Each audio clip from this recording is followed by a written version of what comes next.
Welcome to the Evidence-Based Strategy series, guiding the targeted improvement plan process. My name is Brooke Gabers, and I'm the Region 3 support lead for Nebraska MTSS. And my name is Scott Ekman, and I'm the regional support lead for Nebraska MTSS for Region 1. The Nebraska Multi-Tiered System of Support Team, in collaboration with the Nebraska Department of Education's Office of Special Education, has created a series of webinars to guide the implementation of the evidence-based strategies identified in the Targeted Improvement Plan. Since we know that students that are identified as needing special education support deserve to be in the general education classrooms first and foremost, these webinars should be used to support district and school-wide continuous improvement efforts. As part of the series, there are 4 crash course webinars that will focus on each of the evidence-based strategies, 1 staff rollout webinar, 4 classroom implementation webinars, and a database decision-making webinar. The purpose of this webinar series is to enhance the classroom implementation of evidence-based strategies with a focus on Tier 1 core support and fidelity within an MTSS framework, and is applicable to all classrooms within a district. This can be beneficial for school leadership teams to assist in the facilitation of implementation, as well as educators directly implementing the strategy and administrators supporting those efforts. Welcome to the classroom implementation on explicit instruction as part 3 of the series. Throughout this webinar, we will provide a brief review of how the Targeted Improvement Plan, or the TIP, is part of a multi-tiered system of support, or MTSS framework. Along with this, as quick reminders, we will review major components of explicit instruction. We will then begin to explore fidelity, as well as the importance of fidelity within Tier 1 core practices. This begins with an understanding of fidelity within an MTSS framework and identifying ways to measure Tier 1 core fidelity of explicit instruction from a comprehensive view and by specific elements. We will end by connecting classroom implementation of practices and strategies to implementation science, which will assist with consistency and sustainability. So first, let's review how the TIP fits into an MTSS framework.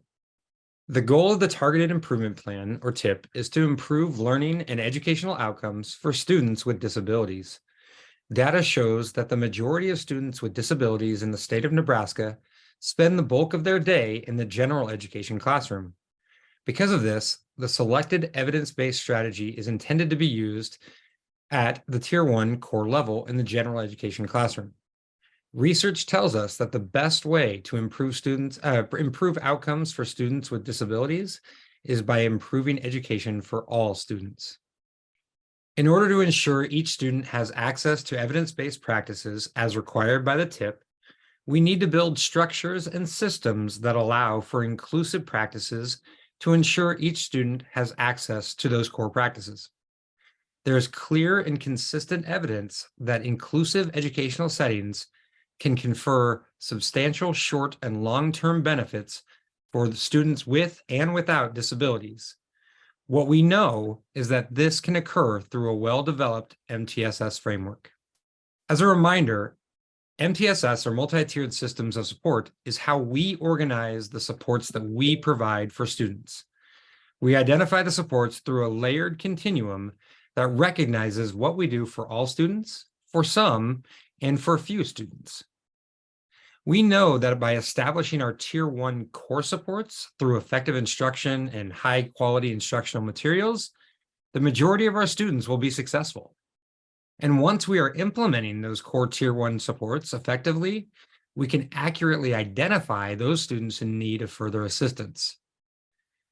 Due to the interconnectedness, there is a focus on social, emotional, behavioral, and academic needs that promote positive relationships between staff and students.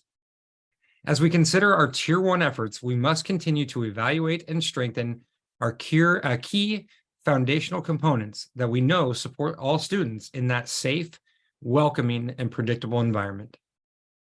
Through preventative and proactive approaches, we can provide social, emotional, behavioral, and academic supports for all students while building positive relationships. Through processes such as the Targeted Improvement Plan, we can focus on the fidelity of implementing evidence-based practices, such as explicit instruction, by establishing a supportive atmosphere. So before we focus on fidelity, we wanted to remind you of the main components of explicit instruction.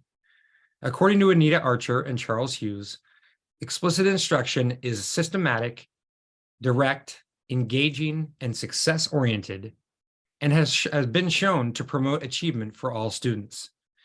It can include variations of direct explanation, modeling, guided and independent practice, frequent feedback, opportunities to discuss, and close teacher monitoring. There are also many essential instructional components that we'll break down later in this presentation. Some of those are segmenting complex skills into manageable chunks to not overload students, drawing attention to the critical content in the lesson, modeling and teacher think-alouds, promoting engagement through a gradual release of responsibility or systematically fading supports and prompts, providing ample feedback, and creating meaningful opportunities to practice the skill taught in the lesson. Please note, if you need more detailed information about explicit instruction, please view the crash course that is part of this series. If not, continue with us while we're thinking through the lens of explicit instruction.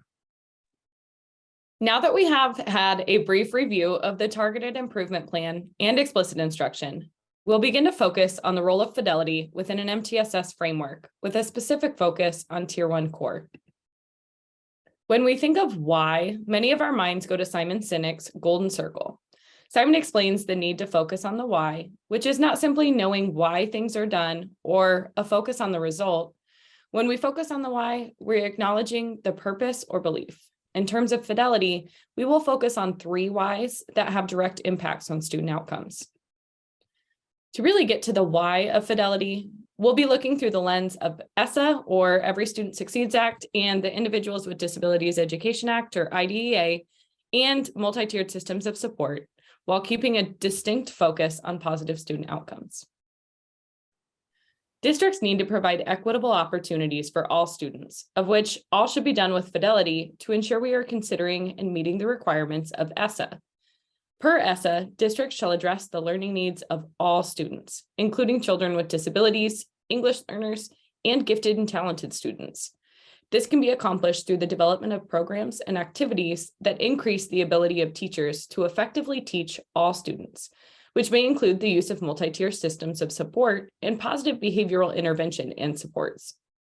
A comprehensive continuum of evidence-based systematic practices to support a rapid response to students' needs with regular observation to facilitate data-based instructional decision-making and provide services, programs, strategies, and interventions to all students in need, and ensure that students with disabilities, with developmental delays, who are English learners, and who are struggling can meet the challenging state academic standards. Not only do we need to ensure ESSA is considered, but we must meet the needs of all learners and focus on special education as well. Implementing instruction with fidelity satisfies one of the Individuals with Disabilities Education Act's legal requirements for appropriate instruction and plays a critical role in determining whether a student received adequate instruction. All students are provided with the opportunity to access general education instruction and materials, which should be aligned with state standards. In doing so, this will allow diagnostic or multidisciplinary teams to make valid determinations. It is also important to note that ESSA and IDEA both mentioned multi-tiered support systems, which can be a multi-tiered system of support, or MTSS. As schools implement and continuously improve their multi-tiered system of support, fidelity is essential for both teacher and student success. When the skills to facilitate change and fidelity outcomes are developed, it is possible to create long-term systems change, leading to higher strategy effectiveness and efficiency. Through this process, staff will have the ability to identify gaps in instruction with more timely data-based decision-making. In doing so, there is an enhancement of core instructional methods. As we know, which is central to the why, this all leads to increased quality and consistency in student outcomes. So now that we have grounded ourselves in the why, we will identify components of Tier 1 core fidelity. But before we explore system fidelity, we need to establish common language and define the word fidelity itself. According to the Nebraska MTSS Framework document of 2023, fidelity is defined as the degree to which a program, curriculum, intervention, or strategy is implemented as designed through research. Within this context, we will focus on strategies being implemented as designed. But first, we need to understand the connectedness of MTSS and Fidelity to enhance Tier 1 core practices. Fidelity is the key to school infrastructure by ensuring effectiveness of an MTSS framework. Through the use of fidelity assessments, key components of instructional strategies, which provides clarity and consistency. When teachers are aware of these instructional key components and how to implement them, they are more confident in their instruction, leading to higher efficacy. Teachers also need to utilize fidelity data, which enables them to draw connections between the strategies they have implemented and the improved outcomes for students. This data-based decision-making plays an integral role in enhancing an MTSS framework. Beyond this, when we focus on fidelity data, teams need to make sure there are very clear responsibilities written so everyone knows what their roles are. By doing so, this allows for quality shared leadership to best support teachers and students.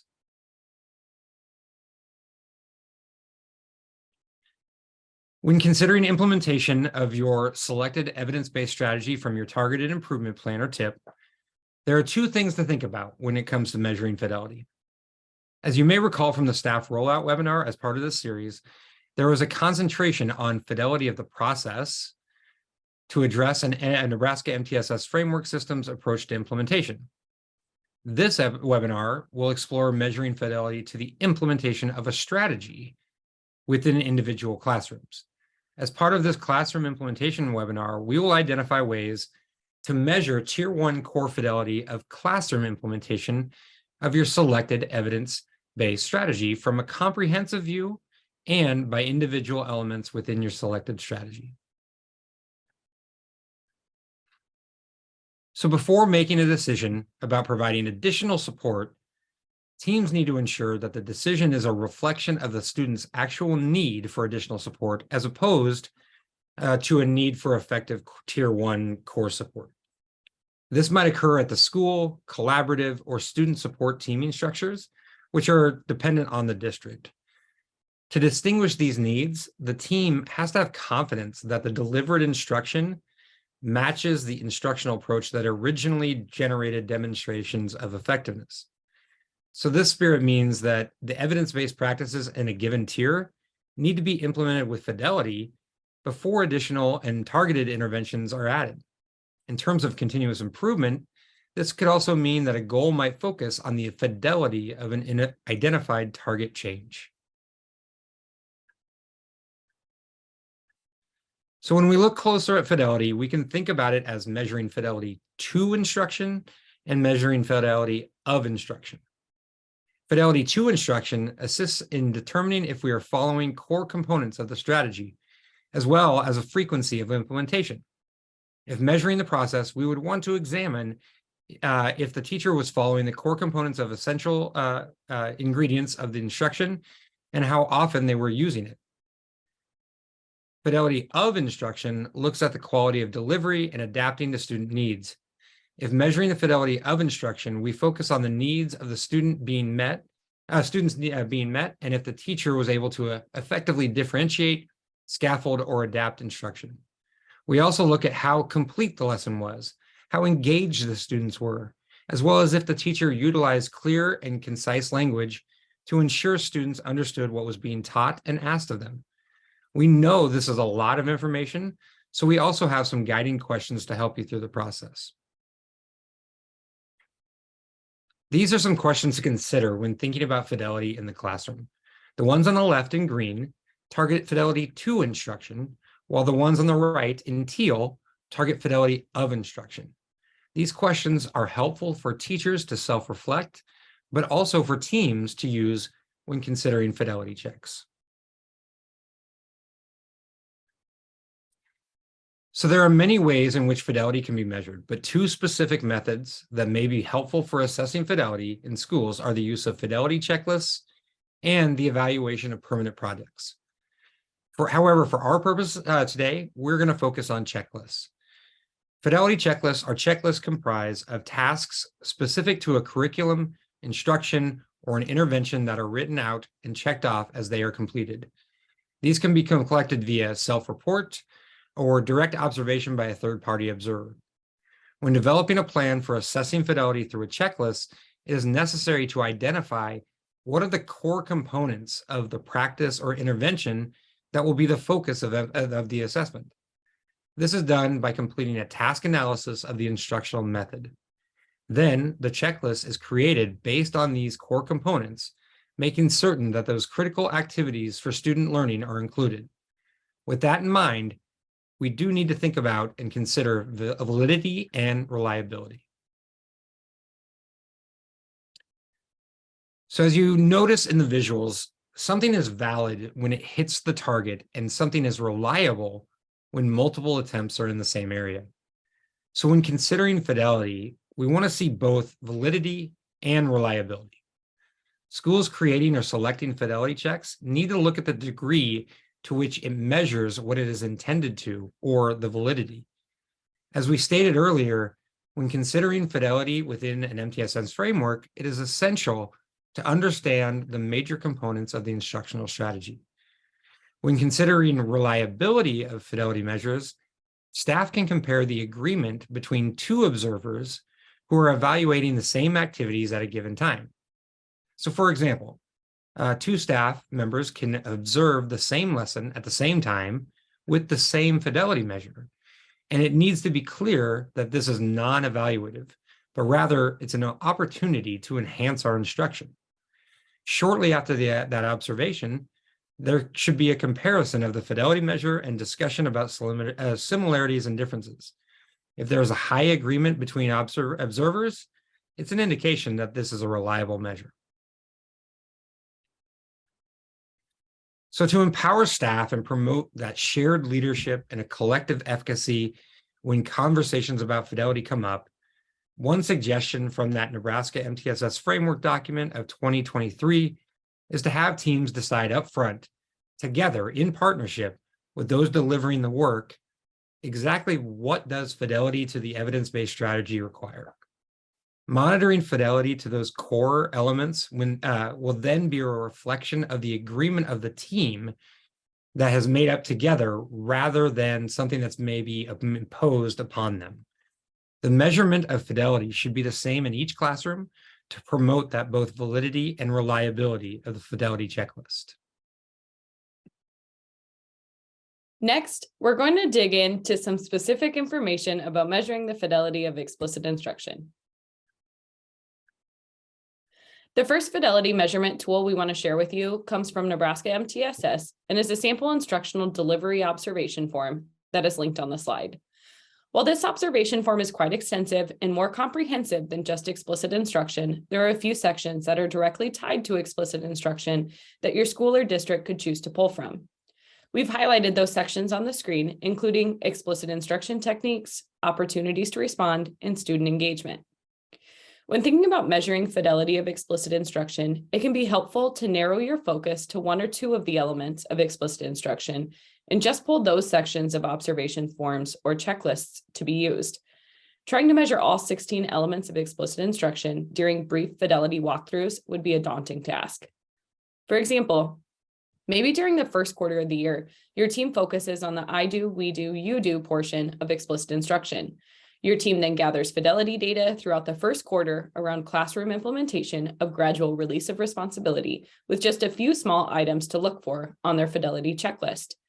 Then, when data shows that the I do, we do, you do practice is implemented with high fidelity throughout your school or district, you might decide to shift your focus to measuring opportunities to respond. At that point, the measurement tool or checklist your team is using would change to reflect your new focus. It doesn't mean that teachers stop embedding gradual release of responsibility into their lessons. It's just that the focus for what the team is measuring fidelity of changes. This fidelity observation form examines unison responses, error correction procedures, high-quality partner responses, and high-quality individual responses. You can click on the link on the slide to download the template, and there is also a link for directions to use this tool. Another helpful tool you might consider using is the High Leverage Practices Implementation Guide that comes from the Council for Exceptional Children. Within this resource, there is a checklist to guide school leaders as they address key elements that comprise effective collaboration. The Council for Exceptional Children also provides some questions to consider when observing explicit instruction in a classroom. For example, you'll want to reflect on if the language used during the lesson was free of jargon and any other complex terms or concepts that students may not be familiar with, or if the teacher reviewed key content at the beginning of the lesson. You'll want to see if the teacher provided any modeling, or did you see the I do, we do, you do method used? It would be important to reflect on the number of opportunities to respond and what types of responses the teacher was looking for. You'll want to think about what types of feedback statements were provided to students. And finally, you'll want to consider if instructional time was used effectively and downtime was kept to a minimum. The organization Understood also has an explicit instruction checklist that can be filled out by an instructional coach or administrator, and it can be filled out by the teacher after a lesson. This particular tool focuses on observations of modeling, teacher think alouds, opportunities to practice, and giving feedback. The Cedar Center and American Institutes for Research developed a self-assessment tool for all 22 high leverage practices. The content of this tool is based on the high leverage practices developed by the Council for Exceptional Children. The purpose of this tool is to provide teachers with a method to assess and reflect on their use of high leverage practices. This tool could also provide valuable data on high leverage practice implementation that can be used to guide professional learning and support. This particular self-assessment tool linked below can be used by teachers, instructional coaches, and building administrators to assess explicit instruction within the classroom. If your leadership team is struggling to find a fidelity measure that meets your needs, you may consider creating your own. When creating your own fidelity measurement tools, it's important to ensure that they are still valid or measuring what is intended to be measured and also reliable, or that you would get the same results from two different raters. We have provided a few resources on the slide that your team may consider using. So finally, we want to now look at Tier 1 core fidelity through the lens of implementation science. If you remember from the staff rollout webinar, utilizing the stages of implementation is essential when guiding your team through a purposeful approach to managing any system change, in this case, implementing your TIP strategy. This classroom implementation webinar focuses on providing support during the initial implementation or elaboration stage, where the focus is, let's try for better. In this stage, the structures we have established during initial implementation help us to expand explicit instruction to new areas, individuals, or times. One key aspect of elaboration is that we continue to test our implementation and adjust practices and systems based on the lessons we have learned. A leadership team could use the problem-solving process to identify areas of improvement, make adjustments, and evaluate success. As we move through the elaboration stage, explicit instruction should become more established and just more and more embedded into our daily way of doing business. This doesn't necessarily mean that all parts are fully implemented in all classrooms, grade levels, and buildings, but the strategy is recognized and promoted as a worthwhile initiative for all staff. Throughout the stage, you'll also want to start to plan how your leadership team is going to organize the fidelity data that you are collecting so that it is usable during the full implementation stage for continuous improvement. In the elaboration stage of implementation, school leaders and/or leadership teams should be examining multiple data sources, including classroom fidelity data and student performance data, to determine progress on our action plans. As they review that data, it is important that leadership teams adjust and revise those action plans to utilize the problem-solving process as needed to meet the needs of students and staff. Another critical feature of leadership support at this stage is to continue to reinforce the overall shared vision of implementation that was established early on through actions such as public statements of support that signal these efforts are a priority. Finally, school leaders need to consider the ongoing staff support that is needed to facilitate successful implementation. This means considering what professional learning and structures need to be in place for all staff to be successful, and what the school provides for all. And then also what targeted supports might be needed to provide for some staff, and what intensified professional learning, coaching, and support may be needed in place for a few staff so everyone can effectively implement explicit instruction. Even though this is not a fully inclusive list, these are some good high implementation fidelity indicators to look for and reflect upon. We do want to make a specific point to address the professional learning needed. Too many times we have the assumption that all teachers are aware of all things education related. We know, though, that this is simply not realistic and that professional learning needs to be prioritized. If you're utilizing the continuous improvement plan or SIP template that was created in partnership with the Nebraska MTSS and the Nebraska Department of Education, there's actually a professional learning plan embedded that your team may find helpful to ensure that all professional learning is tied to district and school continuous improvement goals. As you collect classroom fidelity data, the professional learning plan you set originally will and should adjust to meet more individualized staff needs. Consider what kind of ongoing professional learning will all staff need? And again, what targeted support will some staff need? And finally, what intensified support and professional learning will a few staff need to successfully implement the strategy with fidelity? To review, throughout this webinar, we provided a brief review of how the Targeted Improvement Plan, or the TIP, is part of a multi-tiered system of support, or MTSS framework. Along with this, as quick reminders, we reviewed major components of explicit instruction, and we then began to explore fidelity as well as the importance of fidelity within Tier 1 core practices. This began with an understanding of fidelity within an MTSS framework and identifying ways to measure Tier 1 core fidelity of explicit instruction from a comprehensive view and by specific elements. We then ended by connecting classroom implementation of practices and strategies to implementation science, which will assist with our consistency and the sustainability of our practices. As we conclude, we want to thank you for taking the time to learn more about classroom implementation. As a reminder, this is just one webinar as a part of a series. If you'd like to learn more about the 4 evidence-based strategies identified in the Targeted Improvement Plan, you can view a crash course webinar for each of those. If you'd like to learn more about implementing any of the 4 evidence-based strategies, we have a webinar titled Staff Rollout to assist in those efforts. After classroom implementation is established, which is from this webinar, teams can view the final webinar of the series titled Database Decision Making to assist in the use of assessment and fidelity data in order to improve outcomes for all students. Please visit the Nebraska MTSS website at nemtss.unl.edu to view all of the webinars, as well as find the information needed to contact your regional support lead to address any questions you might have. Thank you, and we hope you have a wonderful day.